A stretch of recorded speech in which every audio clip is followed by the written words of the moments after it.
आज है 16 अक्टूबर 2025 दिन गुरुवार। Welcome back to clean news UP. चलिए देखते हैं उत्तर प्रदेश की 25 फटाफट बड़ी खबरों को। सीएम योगी का बड़ा ऐलान, आधार बनवाने और अपडेट कराने की सुविधा होगी आसान। उत्तर प्रदेश में अब आधार कार्ड बनवाना, बायोमेट्रिक अपडेट करवाना पहले से कहीं ज्यादा आसान हो जाएगा। मुख्यमंत्री योगी आदित्यनाथ ने निर्देश दिया कि हर ग्राम सचिवालय में आधार सेवा केंद्र खोले जाएं। यहां लोग नया आधार कार्ड बनवा सकेंगे, पुराने में सुधार और बायोमेट्रिक अपडेट भी करा सकेंगे। अब ग्रामीणों को आधार से जुड़ा कोई भी काम कराने के लिए शहर या तहसील मुख्यालय नहीं जाना पड़ेगा। सरकार का ये कदम डिजिटल सेवाओं को गांव-गांव तक पहुंचाने की दिशा में बड़ा बदलाव माना जा रहा है। त्योहार से पहले यूपी सरकार का कड़ा एक्शन। दिवाली से पहले उत्तर प्रदेश सरकार ने मिलावटखोरी रोकने बड़ा अभियान चलाया। खाद्य सुरक्षा विभाग ने 4,621 निरीक्षण और 2,085 छापेमारी में 2,993 क्विंटल मिलावटी और अस्वास्थ्यकर सामान जब्त किया, जिसमें से 1,155 क्विंटल नष्ट भी किया गया। मेरठ के मियां बाजार में मिठाई को ब्लीचिंग पाउडर से सफेद करते पकड़ा गया। टीम ने 50 क्विंटल खिलौने वाली मिठाई और 20 क्विंटल बताशा नष्ट किया। सरकार ने कहा कि दोषियों पर सख्त कार्रवाई होगी और औद्योगिक मिलावट की जानकारी तुरंत हेल्पलाइन पर दें। उत्तर प्रदेश में अब जमीन खरीद बिक्री होगी आसान। उत्तर प्रदेश की योगी सरकार जमीन खरीदने और बेचने की प्रक्रिया को आसान बनाने जा रही है। अब सर्कल रेट तय करने की जटिलताएं खत्म होंगी। खरीदारों को बड़ी राहत मिलेगी, खासकर उन लोगों को जिनकी जमीन मुख्य मार्ग से थोड़ी दूरी पर है। सरकार जल्द ही इस संबंध में नया शासनादेश जारी करने वाली है। नई व्यवस्था के तहत लोग स्टैंप विभाग की वेबसाइट पर अपनी जमीन का सर्कल रेट ऑनलाइन देख पाएंगे। 150 करोड़ की पेयजल परियोजना को मिली मंजूरी, अब मिलेगा स्वच्छ पानी। दिवाली से पहले यूपी के जलेसर नगरवासियों को बड़ी राहत मिली। लंबे इंतजार के बाद 150 करोड़ रुपए की जलेसर पेयजल परियोजना को राज्य स्तरीय तकनीकी समिति और जल निगम की तकनीकी सेल से मंजूरी मिल गई।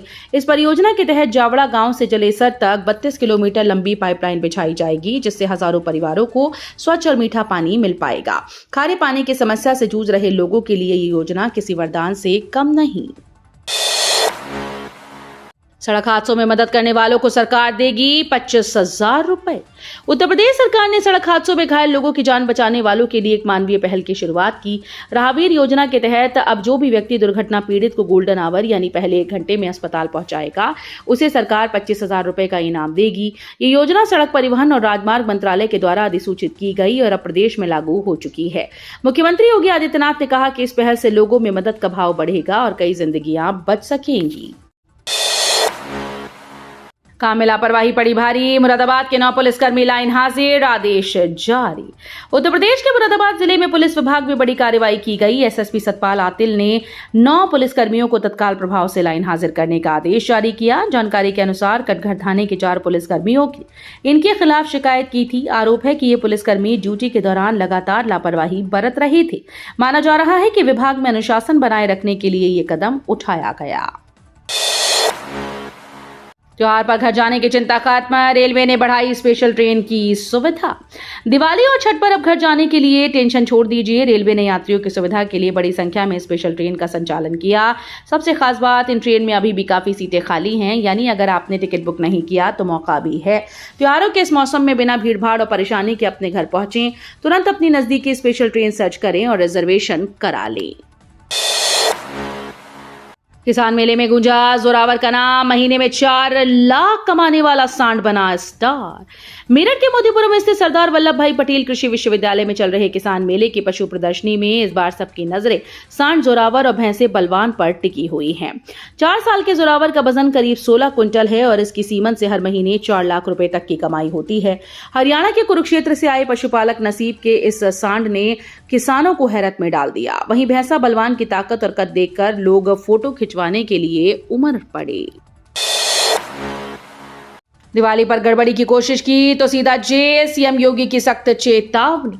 मुख्यमंत्री योगी आदित्यनाथ ने प्रदेशवासियों को दिवाली की शुभकामनाएं देते हुए बड़ा बयान दिया। उन्होंने साफ कहा कि दीप पर्व की खुशियों में खलल डालने वालों के लिए अब सिर्फ जगह जेल में है। लोक भवन में उज्ज्वला योजना के तहत गैस सिलेंडर रिफिल सब्सिडी वितरित करते हुए सीएम योगी ने कहा कि अब दंगाइयों के आगे घुटने टेकने वाली सरकार नहीं है। ये दिवाली प्रदेश के हर गरीब परिवार के लिए खुशियों का पर्व होगी और सरकार उनकी सुरक्षा और सुविधा दोनों का ध्यान रखेगी।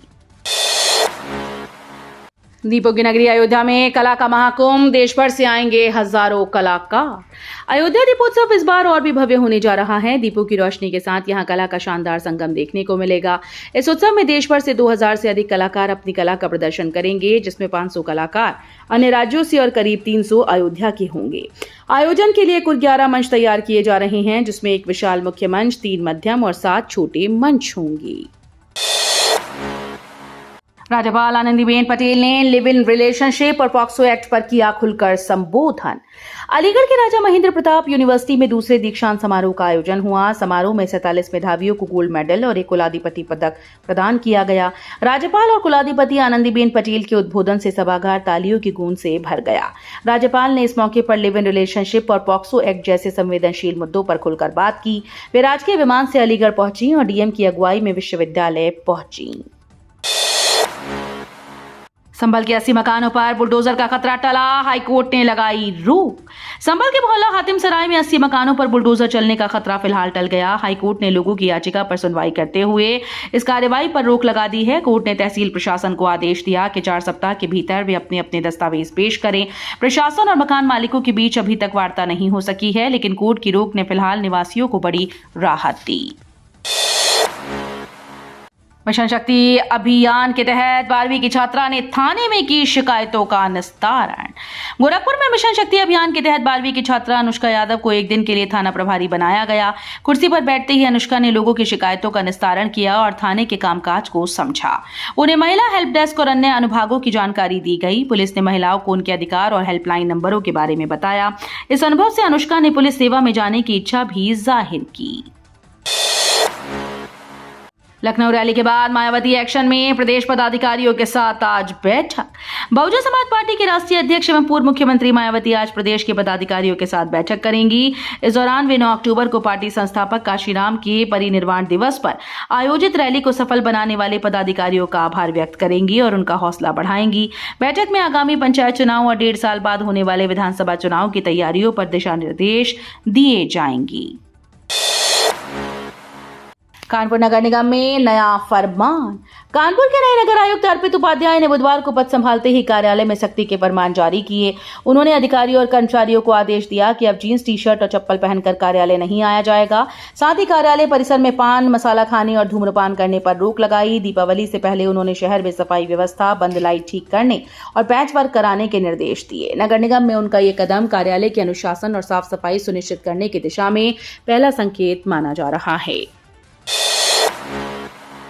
18 अक्टूबर को धनतेरस पर खरीदारी के शुभ मुहूर्त की तलाश आम लोगों में हमेशा रहती है। काशी के ज्योतिषाचार्यों के अनुसार कार्तिक कृष्ण त्रयोदशी को इस वर्ष 18 अक्टूबर शनिवार को धनतेरस के रूप में मनाया जाएगा।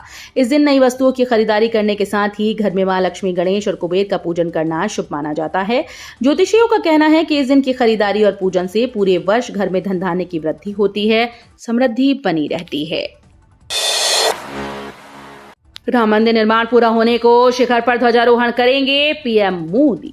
श्री राम जन्मभूमि मंदिर का निर्माण अब अंतिम चरण में है। 25 नवंबर को प्रधानमंत्री नरेंद्र मोदी और राष्ट्रीय स्वयंसेवक संघ के प्रमुख मोहन भागवत मंदिर के शिखर पर ध्वजारोहण करेंगे। पीएम मोदी ने ही मंदिर निर्माण के लिए भूमि पूजन किया था और रामलला की प्राण प्रतिष्ठा भी की। अब निर्माण पूरा होने के बाद शिखर पर ध्वजारोहण उनके हाथों से किया जाएगा। यहाँ भव्य मंदिर नागर शैली में बनाया गया है और पूरे विश्व को इसकी भव्यता और पूर्णता का संदेश देगा। यूपीआई से भुगतान करने वालों को मिलेगी राहत, केवल 1.25 गुना टोल लगेगा। 15 नवंबर से फास्टैग के नियमों में बदलाव लागू होंगे। अब बिना वैध फास्टैग के टोल प्लाजा पर प्रवेश करने वाले वाहन चालकों को नकद भुगतान करने पर दुगना टोल देना होगा। हालांकि यदि वाहन चालक यूपीआई या डिजिटल भुगतान का उपयोग करते हैं तो उन्हें केवल 1.25 गुना टोल देना होगा। सरकार का ये कदम डिजिटल भुगतान को बढ़ावा देने और टोल संग्रह प्रक्रिया को सुगम बनाने के लिए उठाया गया। फास्टैग भारतीय राष्ट्रीय राजमार्ग प्राधिकरण की इलेक्ट्रॉनिक टोल प्रणाली के तहत संचालित किया जाता है। राहुल गांधी 17 अक्टूबर को फतेहपुर में हरिओम वाल्मीकि के परिवार से करेंगे मुलाकात। कांग्रेस नेता राहुल गांधी 17 अक्टूबर को फतेहपुर पहुंचेंगे और हरिओम वाल्मीकि के परिजनों से मुलाकात करेंगे। हरिओम को भीड़ ने चोर समझकर पीट कर मार डाला था और शव रेलवे लाइन के पास फेंक दिया था। राहुल गांधी दिल्ली से कानपुर एयरपोर्ट पहुंचेंगे और कार से फतेहपुर रवाना होंगे। सदर कोतवाली के तुराब अली का पुरवा निवासी परिवार से मुलाकात के बाद वे स्थानीय पार्टी नेताओं से भी चर्चा करेंगे। कांग्रेस दलितों के मुद्दे पर लगातार गंभीरता दिखा रही है। अखिलेश यादव का निशाना, बोले हमें सिर्फ स्वदेशी चूरन खिलाया जा रहा। समाजवादी पार्टी के अध्यक्ष अखिलेश यादव ने केंद्र सरकार के स्वदेशी नारे पर सवाल उठाया। लखनऊ में मीडिया से बातचीत करते हुए उन्होंने कहा कि अगर भाजपा सच में स्वदेशी के पक्ष में है तो भारतीय बाजार में भारी हिस्सेदारी रखने वाली चीन पर टैरिफ क्यों नहीं लगाया जाता। उन्होंने ये भी कहा कि स्वदेशी का नारा जनता को गुमराह करने वाला है और सरकार हमें केवल स्वदेशी का चूरन खिला रही है। अखिलेश ने अमेरिका के टैरिफ मॉडल का उदाहरण देते हुए इसे अपनाने की जरूरत बताई। बहराइच में जंगली जानवरों का आतंक, घर में घुसा तेंदुआ, भेड़ियों ने 3 को किया घायल। उत्तर प्रदेश के बहराइच में जंगली जानवरों का आतंक लगातार बढ़ता जा रहा है। रात को एक तेंदुआ घर में घुस गया, वहीं भेड़ियों ने 3 लोगों पर हमला कर दिया, जिसमें वे घायल हो गए। तेंदुआ बीते 2 दिनों में 2 लोगों पर हमला करने के बाद गांव में घुसा था। घर में घुसते ही परिवार के सदस्य शोर मचाते हुए बाहर भागे। 15 घंटे की मशक्कत के बाद वन विभाग की टीम ने तेंदुए को पकड़ लिया। स्थानीय लोग अब भी सुरक्षा को लेकर चिंतित हैं। त्योहारों पर 6 दिन बैंक बंद, 18 अक्टूबर तक निपटा लें जरूरी बैंकिंग काम। बैंक से जुड़े जरूरी काम है तो जल्दी से जल्दी निपटा लें। अक्टूबर के त्योहारी माह में 6 दिन बैंक बंद रहेंगे, जिससे नकद जमा, भुगतान, केवाईसी, चेक निस्तारण और एफडी आरडी संबंधी काम नहीं हो पाएंगे। बैंकिंग एसोसिएशन के अनुसार 19 अक्टूबर को रविवार, 20 को दिवाली, 22 को गोवर्धन पूजा, 23 को भाई दूज और चित्रगुप्त जयंती, 25 को चौथा शनिवार और 26 को रविवार अवकाश रहेगा। इसलिए सभी बैंकिंग जरूरतें 18 अक्टूबर तक पूरी कर लेनी चाहिए ताकि त्योहारी दिनों में परेशानी ना हो। गौतम अडानी कर सकते हैं देश की सबसे बड़ी रियल एस्टेट डील, सहारा की 88 प्रॉपर्टीज होंगी बिक्री के लिए। अडानी ग्रुप के chairman Gautam Adani real estate में देश की सबसे बड़ी डील करने की तैयारी में हैं। सहारा इंडिया कमर्शियल कॉर्पोरेशन ने सुप्रीम कोर्ट को बताया कि वो अपनी 88 प्रॉपर्टीज अडानी प्रॉपर्टीज लिमिटेड को बेचने की योजना बना रही है। सूत्रों के अनुसार इस डील की कीमत 1 लाख करोड़ रुपए से भी अधिक हो सकती है। अगर ये पूरा होता है तो ये देश के इतिहास की सबसे बड़ी रियल एस्टेट डील साबित होगी और सहारा में निवेश करने वालों के लिए भी बड़ा असर डाल सकती है। भारत की स्पेस पावर बढ़ाने के लिए इसरो के नए शक्तिशाली रॉकेट की तैयारी। इसरो प्रमुख डॉक्टर वी नारायणन ने भारत की अंतरिक्ष शक्ति बढ़ाने के लिए 80,000 किलोग्राम पेलोड पृथ्वी की निचली कक्षा में ले जाने में सक्षम रॉकेट बनाने की जरूरत जताई है। उन्होंने बताया कि ये रॉकेट भारी उपग्रहों और अन्य पेलोड को अंतरिक्ष में स्थापित करने में मदद करेगा। इस नई क्षमता से इसरो बड़े और महत्वाकांक्षी मिशन को अंजाम देने में सक्षम होगा। डॉक्टर नारायणन का कहना है कि इस रॉकेट के निर्माण से भारत की स्पेस पावर और वैश्विक स्तर पर प्रभाव बढ़ेगा। उत्तर प्रदेश में मौसम का मिजाज बदला, कानपुर ठंडा और उरई गर्म। उत्तर प्रदेश में मौसम ने एक बार फिर से करवट बदल ली है। रात और सुबह की ठंडक में वृद्धि देखी जा रही है, जबकि दिन के तापमान में कुछ जगहों पर बढ़त हुई। मौसम विभाग के अनुसार अगले कुछ दिनों तक पारे में गिरावट थमेगी। बुधवार को उरई में दिन का तापमान 35.6 डिग्री सेल्सियस तक पहुंच गया। वहीं कानपुर में न्यूनतम तापमान 16 डिग्री रिकॉर्ड हुआ। मौसम के इस उतार चढ़ाव से प्रदेशवासियों को गर्म और ठंडी दोनों परिस्थितियों के लिए तैयार रहना होगा। तो ये थी आज की 25 फटाफट बड़ी खबरें। अगर आपको न्यूज पसंद आई हो तो वीडियो को लाइक और शेयर जरूर करें। धन्यवाद।